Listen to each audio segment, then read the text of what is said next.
गोस्वामी महाराजंक अशोक अभय श्री चरण कमले ए दासाधम अनंत कोटि साष्टांग प्रणति निवेदन करी अहेतुकी कृपा भिक्षा याचना करुअछि।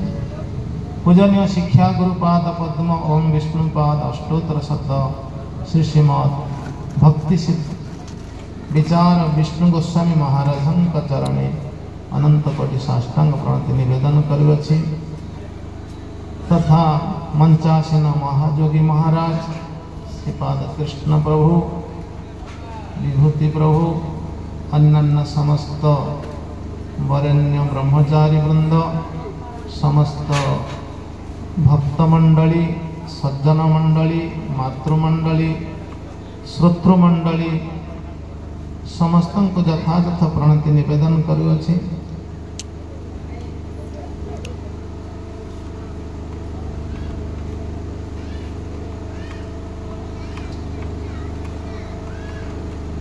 सत्संग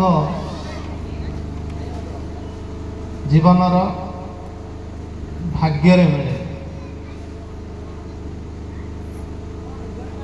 जदि आम मानकर भाग्य उदय हुए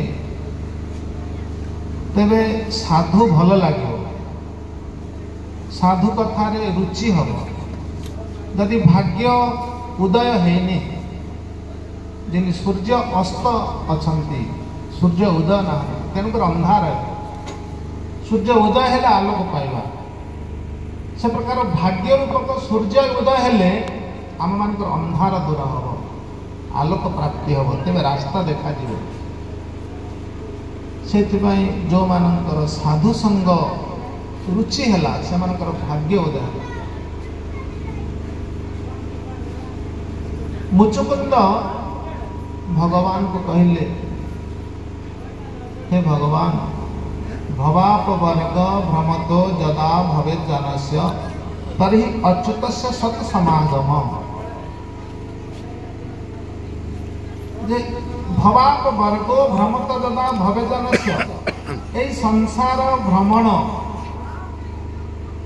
समाप्ति दशा आसिले संसार भ्रमण माने जोनि भ्रमण गर्भ भ्रमण जे गर्भर जे केते कष्ट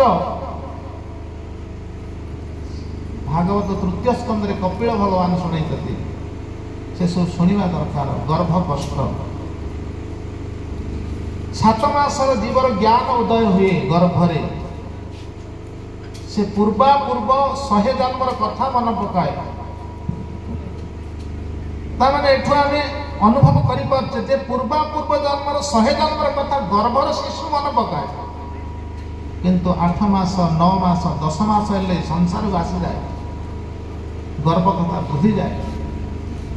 से गर्भर कथा देथिला, हे भगवान मुझे गर्भरे अच्छी जो कष्ट पाउची, जो अंधकार भितर अच्छी दुर्गंध भितर अच्छी जो अग्नि भितर अच्छी जठराग्नि भितर तार जो कष्ट ना एठी मोर माँ अच्छी ना बापा अच्छी ना भाई अच्छी ना भौणी अच्छी ना को डॉक्टर अच्छी गर्भरे जो दुख कष्ट को डॉक्टर देखुଛି को बापा माँ से तो सेते बेले जीव कथा देछि जे मोर जो संसार रे जहाँ करी जाई पूर्व जन्म गर्भरे थिबा पूर्व अवस्था रे कहउछथि जे हरि भजन कलिनी हरि को मोर बोली जानी पारलिनी मु जदि मोर किए अछि ताले हरि ही मोर एटा बुझी पारनी जीव बुझ न बुझी गर्भ को जाइछि से गर्भरे अनुभव करुछि जे पूर्वा पूर्व केते जन्म रे मु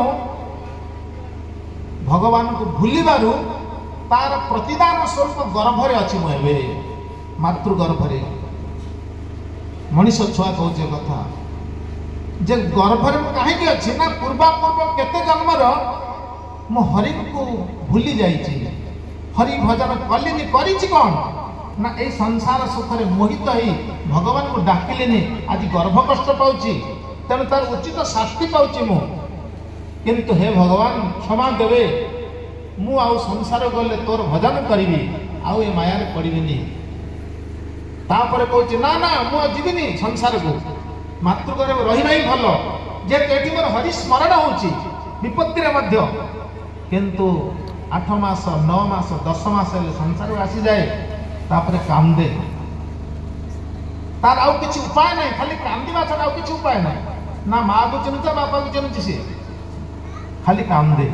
रजाहर पुओ कांदे, धनीहर पुओ कांदे, पाठ पढ़ा विद्वान पुओ कांदे, तार दुख ही दुख। किंतु तार भितर अनेक दुख, पाठ पढ़िबार दुख, युवक अवस्था तार आवश्यक वस्तु न पाइले दुख,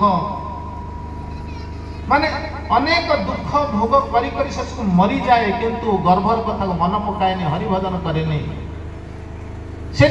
कहीं ना तार हरिभजन करूनी, कहीं ना तार गर्भ को गर्भ, गर्भ को गर्भ, पुनरपि जन्म पुनरपि मरण, पुनरपि जननी जठरे शयन इति संसार स्फुटतर दोष, कथम इह मानव तब संतोष। रे मनीष, रे मानव, तोर शांति पाइलु केते बेले? गर्भरु आसिला फिर गर्भ को जीवु, पानी रे बुड़ेवा लोक को पुणी आउ पानी उठा ही गला, आउ थे बुढ़ा हो गला, आउ थे उठा गला, निश्वास नौची कि न नौची बुढ़ा हो। से प्रकार आमर दशा, जन्म हेले बालक, कैशोर, प्रौढ़, वार्धक्य, मृत, आउ थे जन्म हेबा। खाली मनीष जन्म नहीं, कर्म अनुरूप पशु पक्षी जोनि भ्रमण हेबाको हबा आममानकु। सेतिपई ए मनीष जीवन भितर जदि हरि को भजन करने हम ताले साधु संग नहेले हबनी। तेणु साधुकर संग, साधु